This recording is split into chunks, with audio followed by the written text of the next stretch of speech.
நியாயாதிபதிகள் அதிகாரம் 9.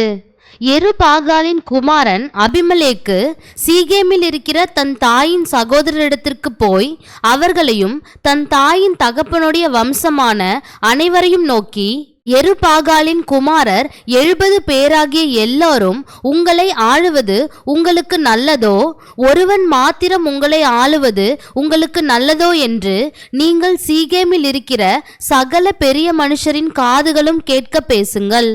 நான் உங்கள் எலும்பும் உங்கள் மாம்சமுமானவன் என்று நினைத்து கொள்ளுங்கள் என்றான். அப்படியே அவன் தாயின் சகோதரர் சீகேமில் இருக்கிற சகல பெரிய மனுஷரின் காதுகளும் கேட்க இந்த வார்த்தைகளையெல்லாம் அவனுக்காக பேசினார்கள். அப்பொழுது அவன் நம்முடைய சகோதரன் என்று அவர்கள் சொன்னதினால் அவர்கள் இருதயம் அபிமெலேக்கை பின்பற்ற சாய்ந்தது. அவர்கள் பாகால் பேரீத்தின் கோவிலில் இருந்து 70 வெள்ளிக்காசை எடுத்து அவனுக்கு கொடுத்தார்கள். அவைகளால் அபிமெலேக்கு வீணரும் போக்கிரிகளுமான மனுஷரை சேவகத்தில் வைத்தான். அவர்கள் அவனை பின்பற்றினார்கள். அவன் ஒப்ராவில் இருக்கிற தன் தகப்பன் வீட்டிற்கு போய் யெருபாகாலின் குமாரராகிய தன் சகோதரர் 70 பேரையும் ஒரே கல்லின் மேல் கொலை செய்தான். ஆனாலும் யெருபாகாலின் இளைய குமாரனாகிய யோதாம் ஒளித்திருந்தபடியினால் அவன் தப்பினான். பின்பு சீகேமில் இருக்கிற சகல பெரிய மனுஷரும் மில்லோவின் குடும்பத்தார் அனைவரும் கூடிக்கொண்டு போய் சீகேமில் இருக்கிற உயர்ந்த கர்வாலி மரத்தண்டையிலே அபிமெலேக்கை ராஜாவாக்கினார்கள். இது யோதாமுக்கு அறிவிக்கப்பட்ட போது அவன் போய் கெரிசீம் மலையின் உச்சியில் ஏறி நின்று உரத்த சத்தமிட்டு கூப்பிட்டு அவர்களை நோக்கி, சீகேமின் பெரிய மனுஷரே, தேவன் உங்களுக்கு செவி கொடுக்கும்படி நீங்கள் எனக்கு செவி கொடுங்கள். விருட்சங்கள் தங்களுக்கு ஒரு ராஜாவை அபிஷேகம் பண்ணும்படி போய் ஒலிவ மரத்தை பார்த்து, நீ எங்களுக்கு ராஜாவாயிரு என்றது. அதற்கு ஒலிவ மரம், தேவர்களும் மனுஷரும் புகழ்கிற என்னிலுள்ள என் கொழுமையை நான் விட்டு மரங்களை அரசாள போவேனோ என்றது. அப்பொழுது மரங்கள் அத்தி மரத்தை பார்த்து, நீ வந்து எங்களுக்கு ராஜாவாயிரு என்றது. அதற்கு அத்திமரம், நான் என் மதுரத்தையும் என் நற்கனியையும் விட்டு மரங்களை அரசாள போவேனோ என்றது. அப்பொழுது மரங்கள் திராட்சை செடியை பார்த்து, நீ வந்து எங்களுக்கு ராஜாவாயிரு என்றது.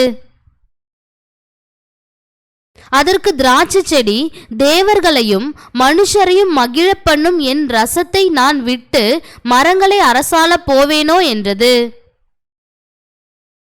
அப்பொழுது மரங்கள் எல்லாம் முட்செடியை பார்த்து, நீ வந்து எங்களுக்கு ராஜாவாயிரு என்றது.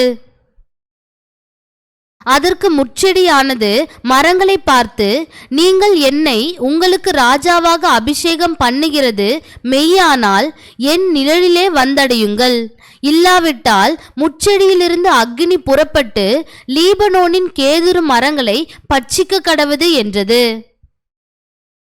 என் தகப்பன் உங்களுக்காக யுத்தம் பண்ணி தன் ஜீவனை எண்ணாமற் போய் உங்களை மீதியானியரின் கையினின்று ரட்சித்தார்.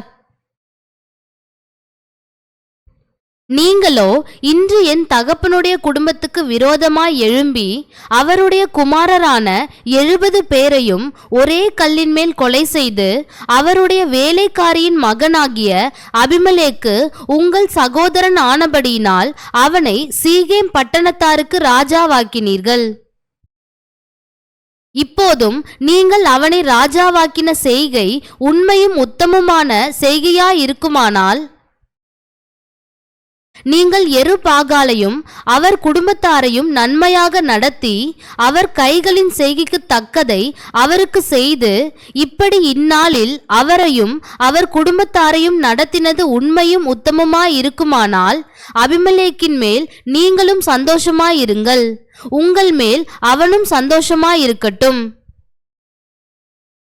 இல்லாவிட்டால் அபிமெலேக்கிலிருந்து அக்கினி புறப்பட்டு சீகேம் பட்டணத்தாரையும் மில்லோவின் குடும்பத்தாரையும் பட்சிக்கவும், சீகேம் பட்டணத்தாரிலும் மில்லோவின் குடும்பத்தாரிலும் இருந்து அக்கினி புறப்பட்டு அபிமெலேக்கை பட்சிக்கவும் கடவது என்று யோதாம் சொல்லி தன் சகோதரனாகிய அபிமெலேக்குக்கு பயந்து தப்பியோடி பேயேருக்கு போய் அங்கே குடியிருந்தான். அபிமெலேக்கு இஸ்ரவேலை 3 வருஷம் அரசாண்ட பின்பு அபிமெலேக்குக்கும் சீகேமின் பெரிய மனுஷருக்கும் நடுவே பொல்லாப்பு உண்டாக்கும் ஆவியை தேவன் வரப்பண்ணினார். எருபாகாலின் 70 குமாரருக்கு செய்யப்பட்ட கொடுமை வந்து பலித்து அவர்களுடைய இரத்தப்பழி அவர்களை கொன்ற அவர்களுடைய சகோதரனாகிய அபிமெலேக்கின் மேலும் தன் சகோதரரை கொல்ல அவன் கைகளை திடப்படுத்தின சீகேம் மனுஷர் மேலும் சுமரும்படியாக சீகேமின் பெரிய மனுஷர் அபிமெலேக்குக்கு இரண்டகம் பண்ணினார்கள். சீகேமின் மனுஷர் மலைகளின் உச்சியில் அவனுக்கு பதிவிருக்கிறவர்களை வைத்தார்கள். அவர்கள் தங்கள் அருகே வழிநடந்து போகிற யாவரையும் கொள்ளையிட்டார்கள். அது அபிமெலேக்குக்கு அறிவிக்கப்பட்டது. ஏபேதின் குமாரனாகிய காகால் தன் சகோதரரோடே சீகேமுக்குள் போனான். சீகேமின் பெரிய மனுஷர் அவனை நம்பி வெளியே புறப்பட்டு தங்கள் திராட்சை தோட்டங்களின் பழங்களை அறுத்து ஆலையாட்டி ஆடி பாடி தங்கள் தேவனின் வீட்டிற்குள் போய் புசித்து குடித்து அபிமெலேக்கை சபித்தார்கள். சீகேம் துருக்கத்து மனுஷர் எல்லோரும் அங்கே கூடியிருக்கிறது அபிமெலேக்குக்கு அறிவிக்கப்பட்ட போது அபிமெலேக்கு தன்னோடிருந்த எல்லா ஜனங்களோடும் கூட சல்மோன் மலையில் ஏறி தன் கையிலே கோடரியை பிடித்து ஒரு மரத்தின் கொம்பை வெட்டி அதை எடுத்து தன் தோளின் மேல் போட்டுக்கொண்டு தன்னோடிருந்த ஜனங்களை நோக்கி, நான் என்ன செய்கிறேன் என்று பார்க்கிறீர்களே, நீங்களும் தீவிரமாய் என்னைப் போல செய்யுங்கள் என்றான். அப்படியே சகல ஜனங்களும் அவரவர் ஒவ்வொரு கொம்பை வெட்டி அபிமெலேக்குக்கு பின் சென்று அவைகளை அந்த அரணுக்கு அருகே போட்டு அக்கினி கொளுத்தி அந்த அரணை சுட்டு போட்டார்கள். அதனால் புருஷரும் ஸ்திரீகளும் ஏறக்குறைய 1000 பேராகிய சீகேம் துருக்கத்து மனுஷர் எல்லோரும் செத்தார்கள். பின்பு அபிமெலேக்கு தேபேசுக்கு போய் அதற்கு விரோதமாய் பாளையம் இறங்கி அதை பிடித்தான். அந்த பட்டணத்தின் நடுவே பலத்த துருக்கம் இருந்தது. அங்கே சகல புருஷரும் ஸ்திரீகளும் பட்டணத்து மனுஷர் அனைவரும் ஓடி புகுந்து கதவை பூட்டிக்கொண்டு துருக்கத்தின் மேல் ஏறினார்கள். அபிமெலேக்கு அந்த துருக்கம் மட்டும் வந்து அதன் மேல் யுத்தம் பண்ணி துருக்கத்தின் கதவை சுட்டெரித்து போடும்படிக்கு அதன் கிட்ட சேர்ந்தான். அப்பொழுது ஒரு ஸ்திரீ ஒரு எந்திர கல்லின் துண்டை அபிமெலேக்குடைய தலையின் மேல் போட்டாள். அது அவன் மண்டையை உடைத்தது. உடனே அவன் தன் ஆயுததாரியாகிய வேலைக்காரனை கூப்பிட்டு, ஒரு ஸ்திரீ என்னை கொன்றாள் என்று என்னை குறித்து சொல்லாதபடிக்கு நீ உன் பட்டயத்தை உருவி என்னை கொன்று போடு என்று அவனோடே சொன்னான். அப்படியே அவன் வேலைக்காரன் அவனை உருவ குத்தினான். அவன் செத்து போனான். அபிமெலேக்கு செத்து போனதை இஸ்ரவேல் மனுஷர் கண்டபோது அவர்கள் தங்கள் தங்கள் இடங்களுக்கு போய்விட்டார்கள். இப்படியே அபிமெலேக்கு தன்னுடைய 70 சகோதரரை கொலை செய்ததினால் தன் தகப்பனுக்கு செய்த பொல்லாப்பை தேவன் அவன் மேல் திரும்பும்படி செய்தார். சீகேம் மனுஷர் செய்த எல்லா பொல்லாப்பையும் தேவன் அவர்கள் தலையின் மேல் திரும்பும்படி செய்தார். எருபாகாலின் குமாரன் யோதாமின் சாபம் அவர்களுக்கு பலித்தது. அதிகாரம் 10. அபிமெலேக்குக்கு பின்பு தோதோவின் மகனாகிய பூவாவின் குமாரன் தோலா என்னும் இசக்கார் கோத்திரத்தான் இஸ்ரவேலை இரட்சிக்க எழும்பினான். அவன் எப்பிராயிம் மலை தேசத்து ஊராகிய சாமீரிலே குடியிருந்தான். அவன் இஸ்ரவேலை 23 வருஷம் நியாயம் விசாரித்து பின்பு மரித்து சாமீரிலே அடக்கம் பண்ணப்பட்டான். அவனுக்கு பின்பு கீலேயாத்தியனான யாவீர் எழும்பி இஸ்ரவேலை 22 வருஷம் நியாயம் விசாரித்தான். 30 கழுதை குட்டிகளின் மேல் ஏறும் 30 குமாரர் அவனுக்கு இருந்தார்கள். அவர்களுக்கு 30 ஊர்களும் இருந்தது. கீலேயா தேசத்தில் இருக்கிற அவைகளுக்கு இந்நாள் வரைக்கும் யாவீரின் கிராமங்கள் என்கிற பேர் இருக்கிறது. யாவீர் மரித்து காமோனிலே அடக்கம் பண்ணப்பட்டான். இஸ்ரவேல் புத்திரர் மறுபடியும் கர்த்தரின் பார்வைக்கு பொல்லாப்பு செய்து கர்த்தரை சேவியாமல் அவரை விட்டு போய் பாகால்களையும் அஸ்தரோத்தையும் சீரியாவின் தேவர்களையும் சீதோனின் தேவர்களையும் மோவாபின் தேவர்களையும் அம்மோன் புத்திரரின் தேவர்களையும் பெலிஸ்தரின் தேவர்களையும் சேவித்தார்கள். அப்பொழுது கர்த்தர் இஸ்ரவேலின் மேல் கோபம் உண்டு அவர்களை பெலிஸ்தர் கையிலும் அம்மோன் புத்திரர் கையிலும் விற்று போட்டார். அவர்கள் அந்த வருஷம் முதற்கொண்டு 18 வருஷமாய் யோர்தானுக்கு அப்பாலே கீலேயாத்திலுள்ள எமோரியரின் தேசத்தில் இருக்கிற இஸ்ரவேல் புத்திரரை எல்லாம் நெருக்கி ஒடுக்கினார்கள். அம்மோன் புத்திரர் யூதாவின் மேலும் பென்யமீன் மேலும் எப்பிராயிம் குடும்பத்தார் மேலும் யுத்தம் பண்ண யோர்தானை கடந்து வந்தார்கள். இஸ்ரவேலர் மிகவும் நெருக்கப்பட்டார்கள். அப்பொழுது இஸ்ரவேல் புத்திரர் கர்த்தரை நோக்கி முறையிட்டு, உமக்கு விரோதமாக பாவம் செய்தோம், நாங்கள் எங்கள் தேவனை விட்டு பாகால்களை சேவித்தோம் என்றார்கள். கர்த்தர் இஸ்ரவேல் புத்திரரை நோக்கி, எகிப்தியரும் எமோரியரும் அம்மோன் புத்திரரும் பெலிஸ்தியரும்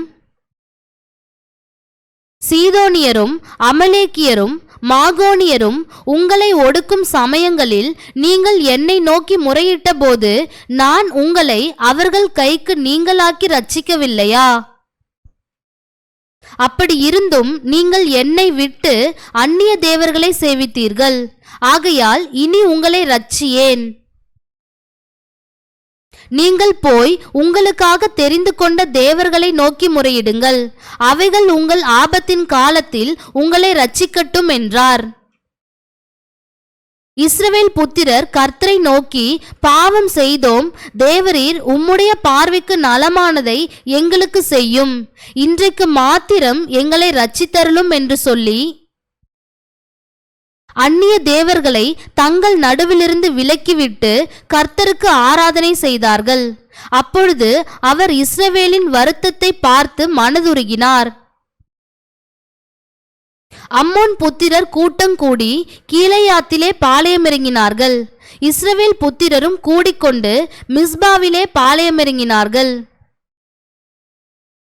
அப்பொழுது கீலேயாத்தின் ஜனங்களும் பிரபுக்களும் ஒருவரை ஒருவர் நோக்கி, அம்மோன் புத்திரர் மேல் முந்தி யுத்தம் பண்ண போகிற மனுஷன் யார்? அவனே கீலேயாத்தின் குடிகளுக்கெல்லாம் தலைவனாயிருப்பான் என்றார்கள். அதிகாரம் 11. கீலேயாத்தியனான எப்தா பலத்த பராக்கிரமசாலியாயிருந்தான். அவன் பரஸ்ரீயின் குமாரன். கிளையாத் அவனை பெற்றான். கிளையாத்தின் மனைவியும் அவனுக்கு குமாரர்களை பெற்றாள். அவன் மனைவி பெற்ற குமாரர் பெரியவர்களான பின்பு அவர்கள் எப்தாவை நோக்கி, உனக்கு எங்கள் தகப்பன் வீட்டிலே சுதந்திரம் இல்லை, நீ அந்நிய ஸ்திரீயின் மகன் என்று சொல்லி அவனை துரத்தினார்கள். அப்பொழுது எப்தா தன் சகோதரரை விட்டு ஓடிப்போய் தோப் தேசத்திலே குடியிருந்தான். வீணரான மனுஷர் எப்தாவோடே கூடிக்கொண்டு அவனோடே கூட யுத்தத்திற்கு போவார்கள். சில நாளைக்கு பின்பு அம்மோன் புத்திரர் இஸ்ரவேலின் மேல் யுத்தம் பண்ணினார்கள். அவர்கள் இஸ்ரவேலின் மேல் யுத்தம் பண்ணும்போது கீலேயாத்தின் மூப்பர் எப்தாவை தோப் தேசத்திலிருந்து அழைத்து வரப்போய் எப்தாவை நோக்கி, நீ வந்து நாங்கள் அம்மோன் புத்திரரோடு யுத்தம் பண்ண எங்கள் சேனாதிபதியாய் இருக்க வேண்டும் என்றார்கள். அதற்கு எப்தா கீலேயாத்தின் மூப்பரை பார்த்து, நீங்கள் அல்லவா என்னை பகைத்து என் தகப்பன் வீட்டிலிருந்து என்னை துரத்தினவர்கள். இப்பொழுது உங்களுக்கு ஆபத்து நேரிட்டிருக்கிற சமயத்தில் நீங்கள் என்னிடத்தில் ஏன் வருகிறீர்கள் என்றான். அதற்கு கீலேயாத்தின் மூப்பர் எப்தாவை நோக்கி, நீ எங்களுடனே கூட வந்து அம்மோன் புத்திரரோடு யுத்தம் பண்ணி கீலேயாத்தின் குடிகளாகிய எங்கள் அனைவர் மேலும் தலைவனாயிருக்க வேண்டும். இதற்காக இப்பொழுது உன்னிடத்தில் வந்தோம் என்றார்கள். அதற்கு எப்தா, அம்மோன் புத்திரரோடே யுத்தம் பண்ண நீங்கள் என்னை திரும்ப அழைத்து போன பின்பு கர்த்தர் அவர்களை என் முன்னிலையாய் ஒப்பு கொடுத்தால் என்னை உங்களுக்கு தலைவனாய் வைப்பீர்களா என்று கீலேயாத்தின் மூப்பரை கேட்டான். கீலேயாத்தின் மூப்பர் எப்தாவை பார்த்து, நாங்கள் உன் வார்த்தையின்படியே செய்யாவிட்டால் கர்த்தர் நமக்கு நடுநின்று கேட்பாராக என்றார்கள். அப்பொழுது எப்தா கீலேயாத்தின் மூப்பரோடே கூட போனான். ஜனங்கள் அவனை தங்கள் மேல் தலைவனும் சேனாதிபதியுமாக வைத்தார்கள். எப்தா தன் காரியங்களை எல்லாம் மிஸ்பாவிலே கர்த்தருடைய சந்நிதியிலே சொன்னான். பின்பு எப்தா அம்மோன் புத்திரரின் ராஜாவினிடத்திற்கு ஸ்தானாபதிகளை அனுப்பி, நீ என் தேசத்தில் எனக்கு விரோதமாக யுத்தம் பண்ண வருகிறதற்கு எனக்கும் உனக்கும் என்ன வழக்கு இருக்கிறது என்று கேட்க சொன்னான். அம்மோன் புத்திரரின் ராஜா எப்தாவின் ஸ்தானாபதிகளை நோக்கி, இஸ்ரவேலர் எகிப்திலிருந்து வருகிற போது அர்னோன் துவக்கி யாப்போக் மட்டும் யோர்தான் மட்டும் இருக்கிற என் தேசத்தை கட்டி கொண்டார்களே, இப்பொழுது அதை எனக்கு சமாதானமாய் திரும்ப கொடுத்துவிட வேண்டும் என்று சொல்லுங்கள் என்றான். எப்தா மறுபடியும் அம்மோன் புத்திரரின் ராஜாவினிடத்திற்கு ஸ்தானாபதிகளை அனுப்பி அவனுக்கு சொன்னதாவது, எப்தா சொல்லுகிறது என்னவென்றால், இஸ்ரவேலர் மோவாபியரின் தேசத்தை ஆகிலும் அம்மோன் புத்திரரின் தேசத்தை ஆகிலும் கட்டி கொண்டதில்லையே. இஸ்ரவேலர் எகிப்திலிருந்து வருகிற போது வனாந்திரத்தில் சிவந்த சமுத்திரம் மட்டும் நடந்து பின்பு காதேசுக்கு வந்து இஸ்ரவேலர் ஏதோமின் ராஜாவினிடத்திற்கு ஸ்தானாபதிகளை அனுப்பி, நாங்கள் உன் தேசத்து வழியாய் கடந்து போகட்டும் என்று சொல்லச் சொன்னார்கள். அதற்கு ஏதோமின் ராஜா செவி கொடுக்கவில்லை. அப்படியே மோவாபின் ராஜாவினிடத்திற்கும் அனுப்பினார்கள். அவனும் சம்மதிக்கவில்லை. ஆதலால் இஸ்ரவேலர் காதேசிலே தரித்திருந்து பின்பு வனாந்தர வழியாய் நடந்து ஏதோம் தேசத்தையும் மோவாப் தேசத்தையும் சுற்றி போய் மோவாபின் தேசத்திற்கு கிழக்கே வந்து மோவாபின் எல்லைக்குள் பிரவேசியாமல் மோவாபின் எல்லையான அர்னோன் நதிக்கு அப்பாலே பாளையம் இறங்கினார்கள். அப்பொழுது இஸ்ரவேலர் எஸ்போனில் ஆளுகிற சீகோன் என்னும் எமோரியரின் ராஜாவின் இடத்திற்கு ஸ்தானாபதிகளை அனுப்பி, நாங்கள் உன் தேசத்து வழியாய் எங்கள் ஸ்தானத்திற்கு கடந்து போக இடங்கொடு என்று சொல்லச் சொன்னார்கள். சீகோன் இஸ்ரவேலரை நம்பாததினால் தன் எல்லையை கடந்து போகிறதற்கு இடங்கொடாமல் தன் ஜனங்களையெல்லாம் கூட்டி யாகாசிலே பாளையமிறங்கி இஸ்ரவேலரோடே யுத்தம் பண்ணினான். அப்பொழுது இஸ்ரவேலின் தேவனாகிய கர்த்தர் சீகோனையும் அவனுடைய எல்லா ஜனங்களையும் இஸ்ரவேலரின் கையில் ஒப்பு கொடுத்தார். அவர்களை முறியடித்தார்கள். அப்படியே இஸ்ரவேலர் அந்த தேசத்திலே குடியிருந்த எமோரியரின் சீமையை எல்லாம் பிடித்து அர்னோன் துவக்கி யாப்போக் மட்டும் வனாந்திரம் துவக்கி யோர்தான் மட்டும் இருக்கிற எமோரியரின் எல்லையை எல்லாம் சுதந்திரமாய் கட்டி கொண்டார்கள். இப்படி இஸ்ரவேலின் தேவனாகிய கர்த்தர் எமோரியரை தம்முடைய ஜனமாகிய இஸ்ரவேலுக்கு முன்பாக துரத்தி இருக்க நீர் அந்த தேசத்தை கட்டிக்கொள்ள தகுமா? உம்முடைய தேவனாகிய காமோஸ் உமக்கு முன்பாக துரத்துகிறவர்களின் தேசத்தை நீர் கட்டிக்கொள்ள மாட்டீரோ? அப்படியே எங்கள் தேவனாகிய கர்த்தர் எங்களுக்கு முன்பாக துரத்துகிறவர்களின் தேசத்தை எல்லாம் நாங்களும் கட்டிக்கொள்கிறோம். மேலும் சிப்போரின் குமாரனாகிய பாலாக் என்னும் மோவாபின் ராஜாவை பார்க்கிலும் உமக்கு அதிக நியாயம் உண்டோ? அவன் இஸ்ரவேலோடே எப்போதாகிலும் வழக்காடினானா? எப்போதாகிலும் அவர்களுக்கு விரோதமாக யுத்தம் பண்ணினானா? இஸ்ரவேலர் எஸ்போனிலும் அதின் கிராமங்களிலும் ஆரோவேரிலும் அதின் கிராமங்களிலும் அர்னோன் நதியருகான எல்லா ஊர்களிலும் 300 வருஷம் குடியிருக்கையில் இவ்வளவு காலமாய் நீங்கள் அதை திருப்பிக் கொள்ளாதே போனதென்ன? நான் உமக்கு விரோதமாய் குற்றம் செய்யவில்லை. நீர் எனக்கு விரோதமாய் யுத்தம் பண்ணுகிறதினால் நீர்தான் எனக்கு அநியாயம் செய்கிறீர். நியாயாதிபதியாகிய கர்த்தர் இன்று இஸ்ரவேல் புத்திரருக்கும் அம்மோன் புத்திரருக்கும் நடுநின்று நியாயம் தீர்க்க கடவர் என்று சொல்லி அனுப்பினான். ஆனாலும் அம்மோன் புத்திரரின் ராஜா தனக்கு எப்தா சொல்லி அனுப்பின வார்த்தைகளுக்கு செவிகொடாதே போனான். அப்பொழுது கர்த்தருடைய ஆவி எப்தாவின் மேல் இறங்கினார். அவன் கீலேயாத்தையும் மனாசே நாட்டையும் கடந்து போய் கீலேயாத்தில் இருக்கிற மிஸ்பாவுக்கு வந்து அங்கே இருந்து அம்மோன் புத்திரருக்கு விரோதமாக போனான்.